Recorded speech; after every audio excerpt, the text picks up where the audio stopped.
The views and opinions expressed on the following program are those of the host and guests and do not necessarily represent those of any organization, including One Generation Away. America is free. Freedom of speech, freedom of religion, freedom of enterprise, and freedom is special and rare. This is Liberty Nation with Mark Angelides, a production of LibertyNation.com, going after what the politicians really mean and making it all clear. For your freedom and your liberty. Liberty Nation with Mark Angelides. As the saying goes, a country without borders is no country at all. Is that the ever-pressing future for the last beacon of hope, the United States? The administration has lost complete control of the southern border, and President Biden either doesn't know how or doesn't care to deal with it. Throw in a volatile Wall Street, some major changes in Congress, and some very poor messaging. And what we have is the perfect storm of disaster hidden behind a veil of political posturing. But it might not all be bad news. Welcome to Liberty Nation Radio here on the Radio American Network. I'm your host, Mark Angelides. On today's show, we'll be dissecting what went wrong with Joe Biden's honeymoon in the White House and how the moneymen of Wall Street are hedging their bets. We'll also be going to figure out precisely how the border situation descended into humanitarian chaos. And we'll be talking liberty with Scott Cosenza to examine the future of abortion and religious freedom in the United States of America. I'd like to say a special thank you to our listeners on WARK on 1490 AM and 98.9 FM out of Hagerstown, Maryland. Thanks for being part of the team. Remember, this show is proudly sponsored by LibertyNation.com, where you can access podcasts, breaking news, analysis, and a range of biting and brilliant shows to whet your appetite for freedom and your fondness for the great American Constitution. It's time to talk about Uncle Joe. The honeymoon is officially over, and the grim reality of having a knee-jerk reaction president at the helm is beginning to bite home for many voters. Recent polling puts President Biden firmly in negative territory. In fact, the only poll that gave him any plus approval at all was a Fox News survey. Afghanistan, the border, lies, cover-ups, and a general air of incompetence surround the beloved commander-in-chief. Why the mainstream press so late to the party? Well, to figure out how a wave of optimism turned to a tsunami of despair in less than a year, we're joined by Liberty Nation's own editor-in-chief, Miss Leesa K. Welcome aboard, Leesa. Hi, Mark. How you doing? Absolutely fantastic, although I am troubled by events on your side of the Atlantic. So my first question has to be, how did this go so wrong so quickly on such a monumental scale? And why did the media ignore every single red flag that was so apparent to everyone else? Well, I guess we have to begin with Mr. Biden's approval ratings. As of this week, Rasmussen reports, they do a daily presidential tracking poll, and it showed that 45% of likely U.S. voters approve of Biden's job performance and 55% disapprove. Interestingly, that's the same exact number registered by President Trump 1 year ago. But, really what this says to me is that Biden's unity message doesn't appear to be working.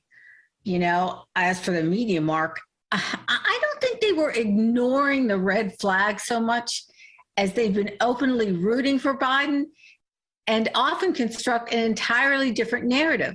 Again, this takes us back to this false unity message of the Biden administration. Yeah, it seems more so they're the enablers of somebody struggling with a problem, which, as we know, only makes the problem worse. Now, I think it's, that to many it seems that Biden's efforts to undo Donald Trump's legacy is what's landed him in this position. Now, he has the border out of control, and the only realistic way of regaining that control is, as many people put it, immediately adopt Donald Trump's policies. What do you think of that? Well, your question reminds me of Proverbs 16:18, a pretty famous quote from the Bible, which says, "Pride goeth before destruction and a haughty spirit before stumbling," or something like that. Anyway, Joe Biden has been stumbling a lot. The Afghan withdrawal was, I think that woke up much of the pro-Biden media. I think the administration was quite shocked at having to answer some difficult questions from its friends, especially after the deaths of 13 military personnel. And that led Biden and company into a rush for revenge. So then they decided to drop a bomb on an innocent Afghani and 7 kids, kind of a get me somebody, anybody to drone and get me somebody while I'm waiting. Unsurprisingly, the mainstream media didn't play up that mistake. You know, And I then, think, sorry. well, and then just to finish up, came the images out of Del Rio, Texas. And again, the tough questions came from friends like Gayle King, who went toe-to-toe with Jen Psaki on CBS this week. So it seems to me that the media are experiencing maybe not buyer's regret, but more Biden's regret. I mean, they've put the house, the farm, and the store on getting the Biden-Harris ticket in, and now they're dealing with the fallout of it. We see, as you spoke about recently, that Black Haitians being deported and told not to come anymore, and yet the Fourth Estate, they can't use the same messaging that they used during the Trump era. This was their fodder, and now they're being forced by their politically biased ideology to stay silent. It's not a good look for them. It's not a good look for the president. And I don't see for how much longer they can keep it going. Now, do they have a battle plan, the Fourth Estate here? And does that plan involve crowning Queen Kamala Harris? Well, you know, it's funny you've asked two important questions here. One centers around the media and the other around the political fallout. So I'll take the media first. Where they've been struggling is how to get around these disturbing images, like women being whipped in Afghanistan, the shanty town next to the bridge near Del Rio. You can argue narrative all the livelong day, Mark, but when pictures are telling the story, it's very, very difficult to counter those. Perhaps that's why, you may remember, the FAA tried to shut down the Fox drones that were flying over the Rio Grande. For those listeners who aren't familiar with that, it's just after Fox News drones flew over taking pictures and footage of all the migrants under the bridge. The immediate response from the administration was to order the FAA to stop drone flights for 2 weeks. So no more migrants, just no more pictures of migrants. Well, exactly. Such a poor optic for the Biden administration. The FAA finally had to back down. The negative publicity was just embarrassing. So, you know, that's the media portion of your question. Now, as far as the political fallout, I think the midterms will be the tell. There's strong indications that the Trump train is beginning to pull out of the station, as politics in the midterms are wont to do around Labor Day. And, you know, and that certainly puts the fear of God into the Democrats. But we really won't know how bad things are for the Dems until the midterms are over.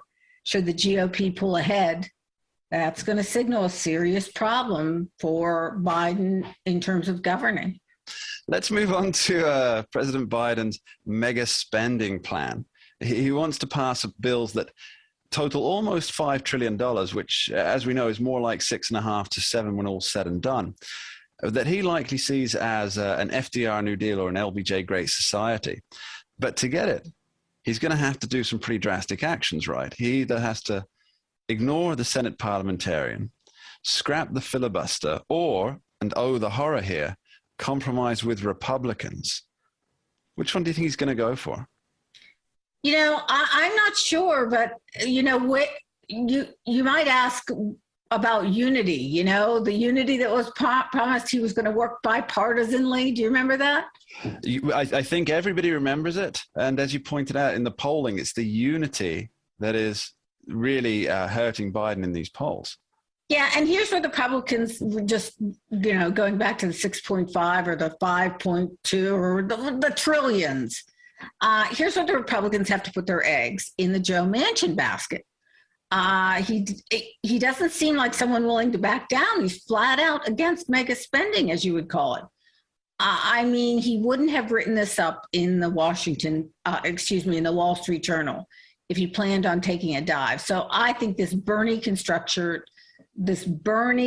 structured socialist takeover of the U.S. economy is DOA, dead on arrival.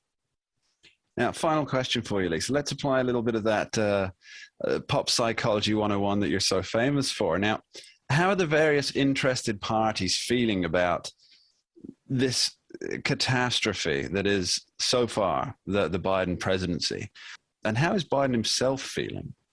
Well, you know, it's impossible to get into somebody else's head, but Biden looks and sounds for all the world like he's in over his head. And I think you can see that in the multiple crises swirling now, just 8 months into his presidency.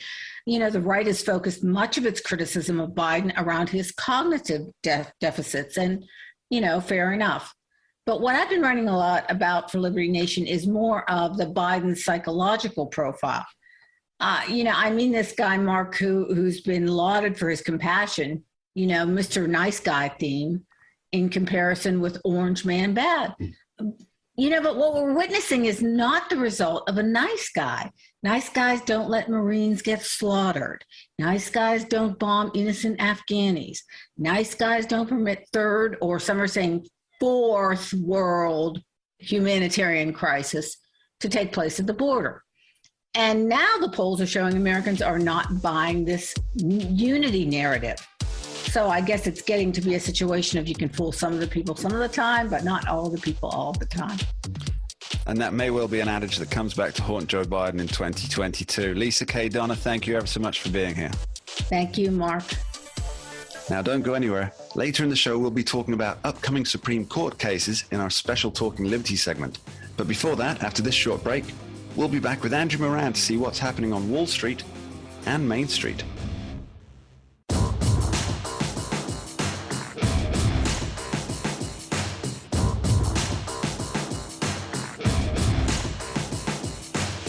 For your freedom and your liberty. Liberty Nation with Mark Angelides. It kind of escaped your attention that Wall Street is in crisis, with massive drops in the Dow, over 1,000 points in the last month alone. Traders and even regular folks who have their futures tied up in the financial markets are starting to get jittery. Now, to figure out how this impacts you and what we can expect going forward, we're joined by economics author, Mr. Andrew Moran. Welcome back, Andrew. Thank you for having me. So I have to ask, when Joe Biden entered the White House, the Dow, it started a slow ascent, but it was steady. And while the media put out spin that this was because there was an adult back in charge, what was less noted was that businesses were opening up and lockdowns were being lifted. So now that the post-COVID boost has dried up, the markets aren't looking so steady. Where is this all leading? Yeah, if you remember at the beginning of the pandemic, the stock market was surging as millions of people were unemployed. The reason for that is because the stock market usually is forward-looking. So, when their prognostications turn out to be correct, which is that the economy reopens, people return to work, and business open up again, then they start looking at the next trends, future trends. So right now, with the flatlining performance of the Dow Jones, the S&P 500, it suggests that perhaps things aren't looking too bright moving ahead. The other factor too is that those $600 and $1,200 stimulus checks, they're gone. They've been exhausted. So now a lot of that money was put into the stock market on Robinhood trading accounts and all that jazz. I think, and then of course moving forward, the key factors will be the Federal Reserve monetary policy meetings. You have the Evergrande financial crisis occurring in China, and then you still have the Delta variant concerns that they believe it could hurt the economic recovery. So I think overall, this is going to be a transition away from the red hot gains you've seen over the last 20 months and more of a steady balance sheet investing trends. Okay, so there's a common myth that the stock markets, the fluctuations there, they only impact the wealthy. So when we hear that Wall Street drops 800 points in a day, the radical leftists, they cheer. Andrew, could you dispel this myth and tell them what they don't quite understand, please? Yeah, well, I think the last estimate I saw was 60% of Americans are impacted by the financial markets directly. So I can imagine the rest of the population is just as affected indirectly. Their 401ks, their retirement accounts, businesses are tied up in stocks. If a stock crashes, then obviously, that's not good for the company because it shows that investors are not confident in the future of this corporation. The second aspect also is that, the stock market provides us signals and it provides a glimpse into the future. Obviously, if the financial markets are cratering 1,000 points one day, 800 points next day, 600 points the following session. Obviously, the investors are not optimistic about the future. So, and then as I said earlier, putting aside the Fed stimulus, of course, when the Dow Jones was surging 1,000 points and all these people were unemployed, traders are just showing, hey, look, we're optimistic about the future. We know everything's going to be is going to be great. They're going to reopen. Now it's just focusing on the next key developments occurring. And of course, unless you're a perma bear, if you're investing in inverse leverage securities, then you shouldn't really be excited about a collapsing stock market. All right. Now, with the government set to hit the debt ceiling in October, Treasury Secretary Janet Yellen, she recently wrote that all of this could lead to an economic catastrophe. Her words there. Now, what apocalyptic event is she envisioning here? And perhaps more importantly, is it fated to happen anyway when coupled with this mad rush to spend and borrow? Yeah, I think that last question you have, that's the key thing. It's going to happen inevitably. It's just a matter of when, not if, because the U.S. has been spending astronomically for so long. The debt ceiling, it's perpetual political theater. At the same time, I can understand her concern. If the U.S. were to default on the debt, it would have, broad consequences for not just politicians, but everybody else, because borrowing costs would skyrocket. One thing that the U.S. government can do, and why it's been able to spend so long without getting into serious trouble, is that it can borrow cheaply, because I guess the U.S. government is the gold standard when it comes to government policy making. The other thing, too, is that consumers, they would have, they would face rising interest rates for, their mortgages, their car loans, all the day-to-day borrowing that consumers do. Let's turn to the political briefly. Now, with House Democrats passing a funding bill to keep the lights on, and with almost zero chance of it passing, as is in the Senate, why are Pelosi and her cohorts determined to push what Republicans are describing as a blank check? Do they think that they can get last-minute support for this, or do they want to actually turn the lights off and then blame the GOP? No, it's going to happen. The GOP, they're going to cave. They're going to give the Democrats what they want. They're going to claim some victory by saying, oh, look, we got a $20 or $50 billion spending cut out of a $5 trillion spending budget. So no, I think the Democrats know that Republicans will cave. They'll just do whatever they want and then get crumbs for their efforts and say, look, we can work with our enemies in Washington. And nothing changes. I don't know if you remember in 2011, the sequester. I don't know if you remember that. The two sides, they had this apocalyptic showdown. It was a high noon. It was Gary Cooper.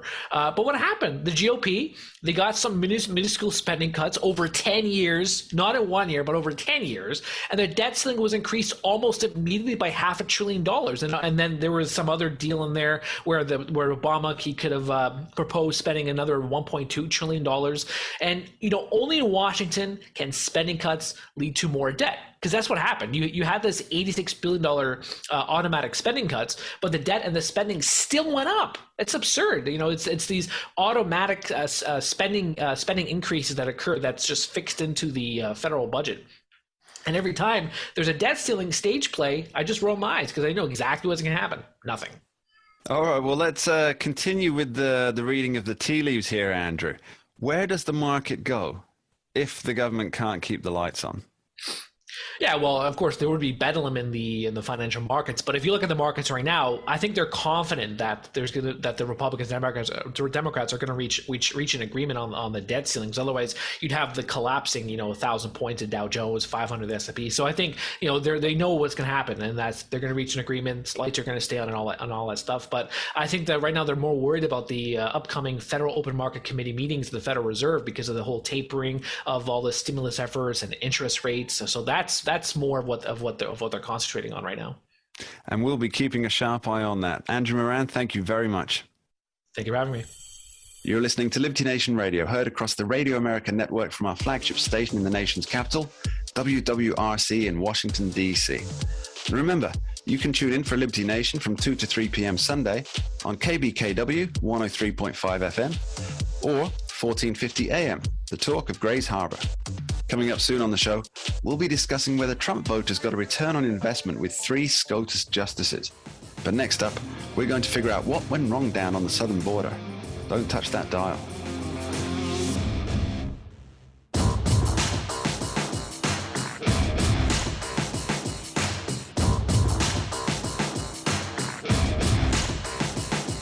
America is free. Freedom of speech, freedom of religion, freedom of enterprise.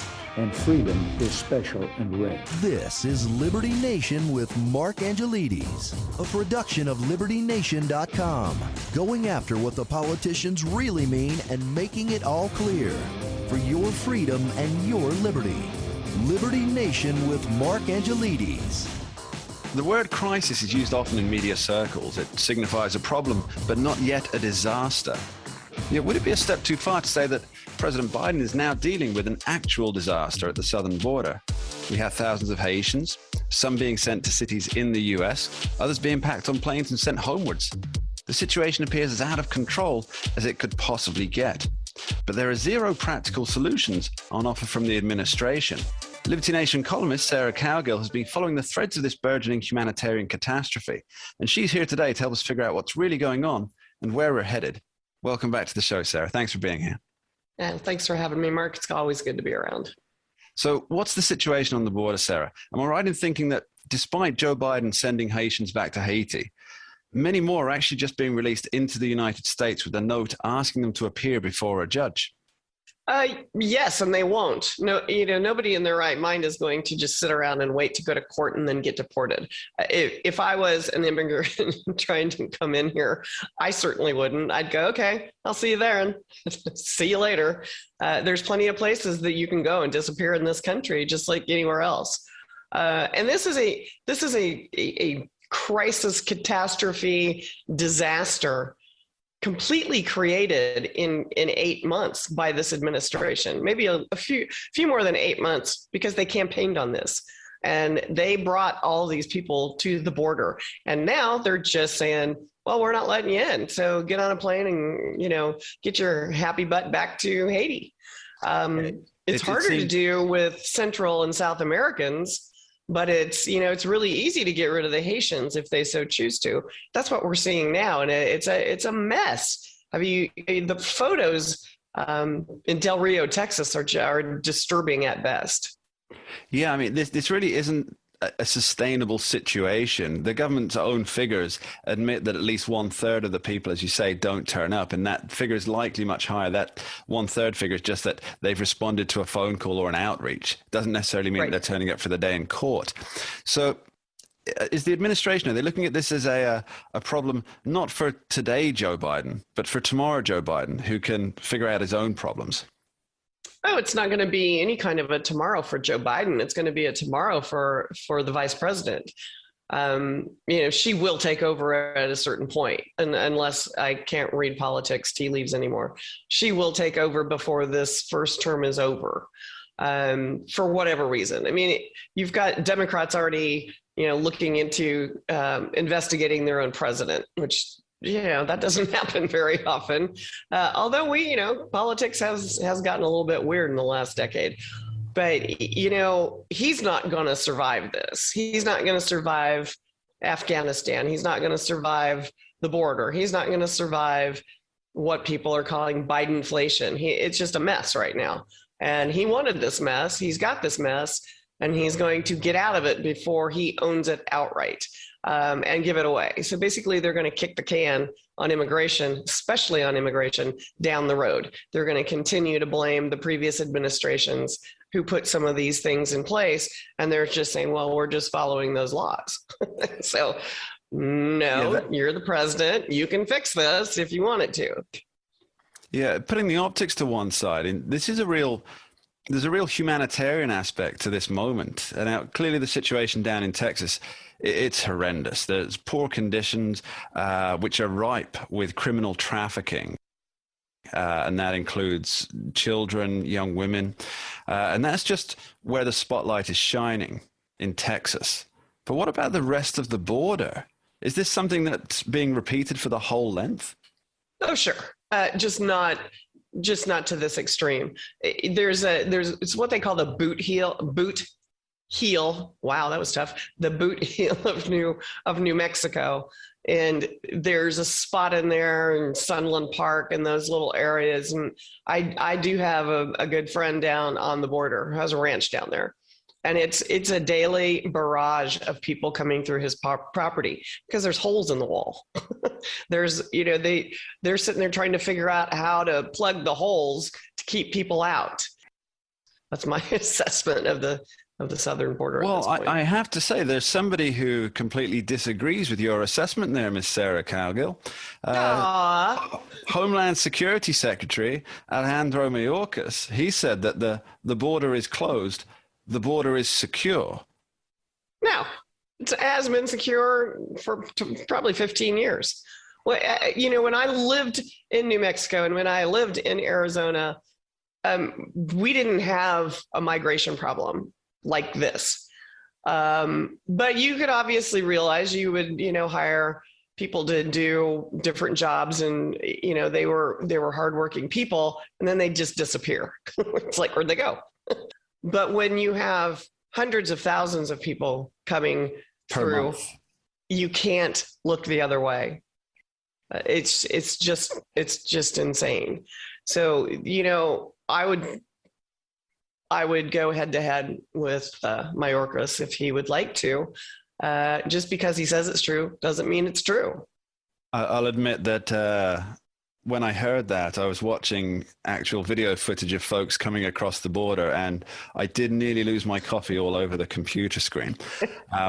Quite how he can say that with a straight face. And the fact that the media aren't calling him out on it. Now, surely this is an abdication of responsibility from the fourth estate. Oh, absolutely. Absolutely. They're supposed to uncover and shine the light on things that are going on that are wrong, and this is wrong, and he is wrong. And if he would visit the border, maybe he'd find out how wrong he is. I don't see them calling him out yet, but then again, they're starting to report on the little grumblings going on within the Democratic Party itself. So if they're starting to pick up on that and they're starting to promote that, they will eventually pick up on this guy and say, well, we didn't have this problem until this year. I mean, it's just a simple fact. This is so grossly inappropriate for this administration to blow this off. Interesting point you bring up there, Sarah. So what are the remedies? I mean, how does the Biden administration and Secretary Mayorkas, how do they come back from this? How do they get a grip on the uncontrolled illegal immigration that's at record highs? That's 1.7 million in the last 12 months. Now, that's just encounters, I might add. That's not including the people who they haven't encountered, or who they haven't arrested or detained or spoken with. So do they kick this into the long grass? How do they deal with it? They can't fix this unless they take a hard stance. And in taking a hard stance, then half of the Democratic base is going to be ticked off. You get the progressives just saying, open it all up. Oh my God, let them all in. You can't do that. I mean, most nations are a nation of borders and rules and regulations, and you cannot just open the door. And the Biden administration knows full well they cannot open the door. So they're just putting a Band-Aid on a bleeding artery at this point. And they're just going to wait until they can pawn it off on somebody else. How they do that waiting period without getting in hot water, and I think they're already dipping their toe in the hottest water ever, because the media is starting to take photos. I mean, when you have to declare, a no drone zone and force people from trying to report on a situation, that speaks volumes of what this administration will go to prove there's not a problem.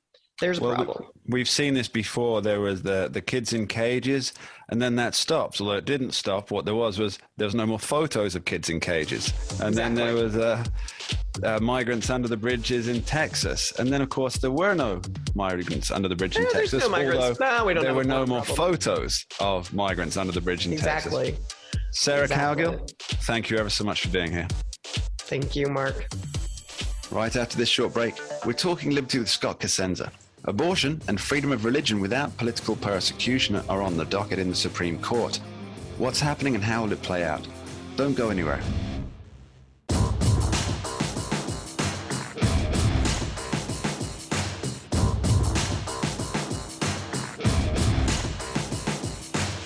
For your freedom and your liberty. Liberty Nation with Mark Angelides. The calendar for the next Supreme Court session is out, and the cases are red meat for conservatives. From abortion to religious liberty, it seems the High Court is just about ready to start tackling the wedge issues. Now, to figure out what these cases really represent, we're fortunate enough to be joined once again by Liberty Nation's legal affairs editor and host of the amazing Uprising podcast, Mr. Scott D. Cosenza, Esquire. Welcome back, Scott. Thank you for that great praise, Mark. It's a pleasure You're to be very here. welcome, and it's very true. No flattery at all there, just honest facts. Now, let's talk about the abortion case first.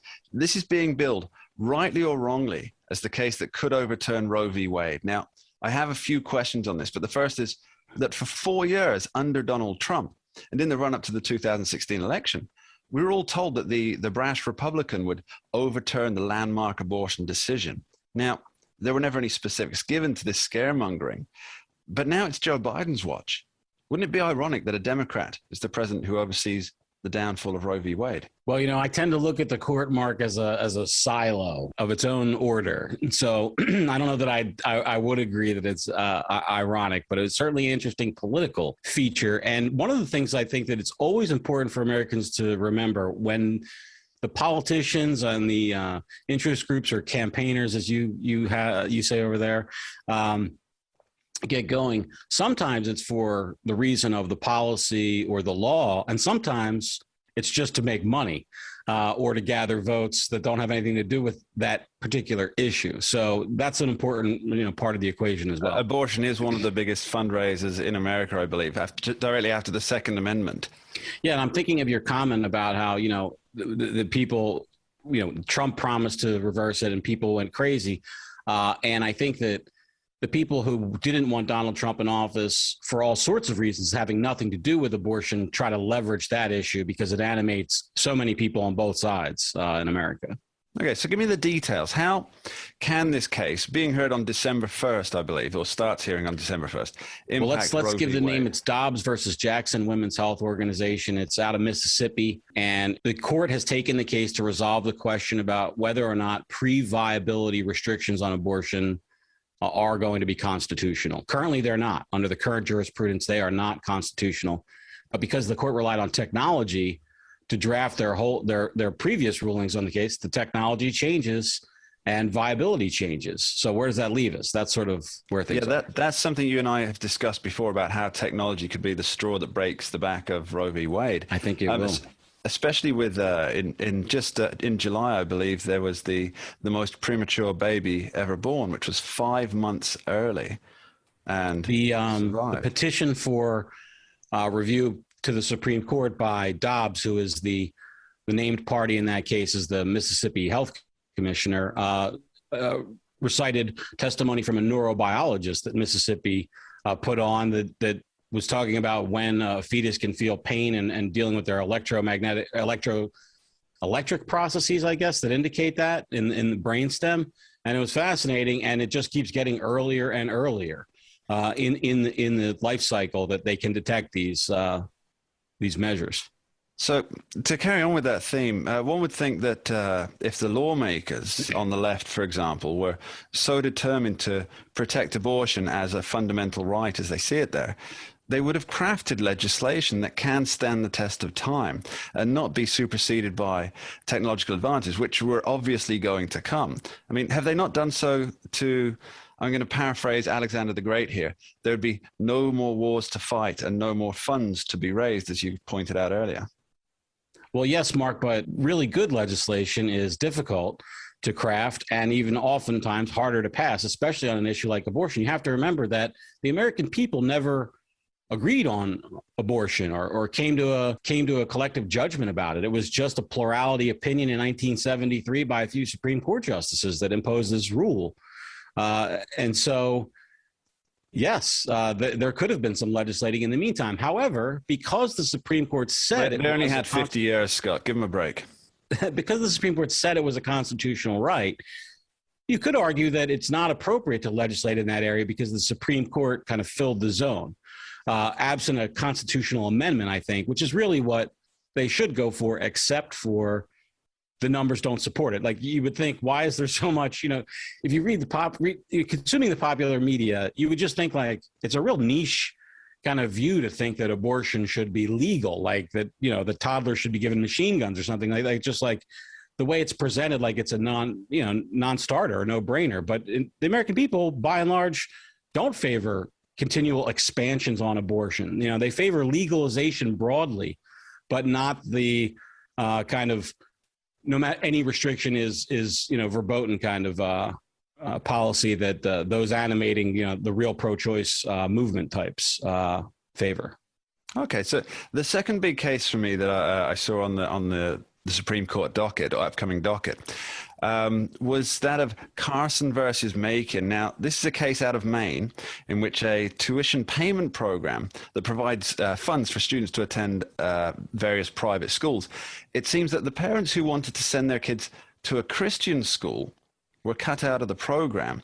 Now, as somebody who doesn't understand the American legal system, nor the British one for that matter, this seems unconstitutional. Yeah. Care to give us the details on this? So for the record, the policy and the program doesn't just discriminate against Christians or Christian families. It discriminates against the religious schools, basically. If in Maine, I presume this has to do with how many places are so quite rural in that state. But a number of school districts in that state don't operate schools. They simply give a voucher for the parents to take their kids somewhere else. And most of those schools are not religious based, but those that aren't eligible for the program. So the program discriminates equally against all faithful folks, Muslim, Christian, Jew, whatever. And it does seem to be unconstitutional, Mark. Perhaps, there's an argument that it's not discriminating against a particular religious viewpoint, but religious viewpoints generally. I don't think that's a case I would want to get behind as an advocate, but we'll see what the court says. Sticking with the educational theme, FIRE released its 2021 college free speech rankings. And to say they're contentious and provoking would be an understatement, wouldn't it, Scott? Boy, some of the data is really disturbing, Mark. This is the Foundation for Individual Rights in Education. And the one reason why I wanted to bring it to the table, the statistic that I thought was so troubling, and just for the record, this was a survey that went over the course of months at hundreds or almost 160 plus colleges, I think, and thousands of respondents. And it is a scientific survey. And it said that 2/3 of students say it is acceptable to shout down a speaker to prevent them from speaking on campus. And almost 1 in 4, 23% say it is acceptable to use violence to stop a campus speech. So we at Liberty Nation have more work to do, and especially at LN Gen Z, our site that's focused on students and young people, because that is a staggeringly shocking number. I think it's really profoundly disturbing. I mean, the implication here for everybody is that these are college children who are just embarking on their political awakening. So will be, presumably a selection of them will be in the houses of Congress at some point. Oh, absolutely. These are the nation's leaders. And instead of being taught, of course, that college is the one place where you should explore controversial ideas and anything's okay to study and get into, it's the exact opposite. It's the narrowing of acceptable fields of endeavor. Now, Scott, I have one final question for you, if I may, bringing us back full circle to the Supreme Court aspect. Now, President Trump's most lasting legacy may turn out to be his appointment of 3 Supreme Court justices. I know there's a lot of people who favor that opinion. Now, do you think that Republican voters, they feel that they have gotten a return on investment for Justices Gorsuch, Kavanaugh, and Coney Barrett? Mark, I'm a legal analyst more than a political analyst, but I will say that lately probably the answer is yes, just because the Supreme Court voted to not grant, I phrase that awkwardly. Let me say this. The Supreme Court did not stop a Texas abortion law from being enacted on application for basically an emergency appeal. And we know that the liberals would have granted that injunction, and we know that it wasn't granted because the conservatives decided not to. So for the time being anyway, I think that's probably the case. Scott D. Cosenza, thank you ever so much. Thanks, Mark. And that's about it for this week's episode of Liberty Nation Radio. I want to thank our guests, Leesa K. Donner, Andrew Moran, and Sarah Cowgill. And as ever, our Talking Liberty star, Scott D. Cosenza, for taking the time to join us. And I want to thank you, the listeners, coast to coast, for being here. It's your engagement that makes it all worthwhile.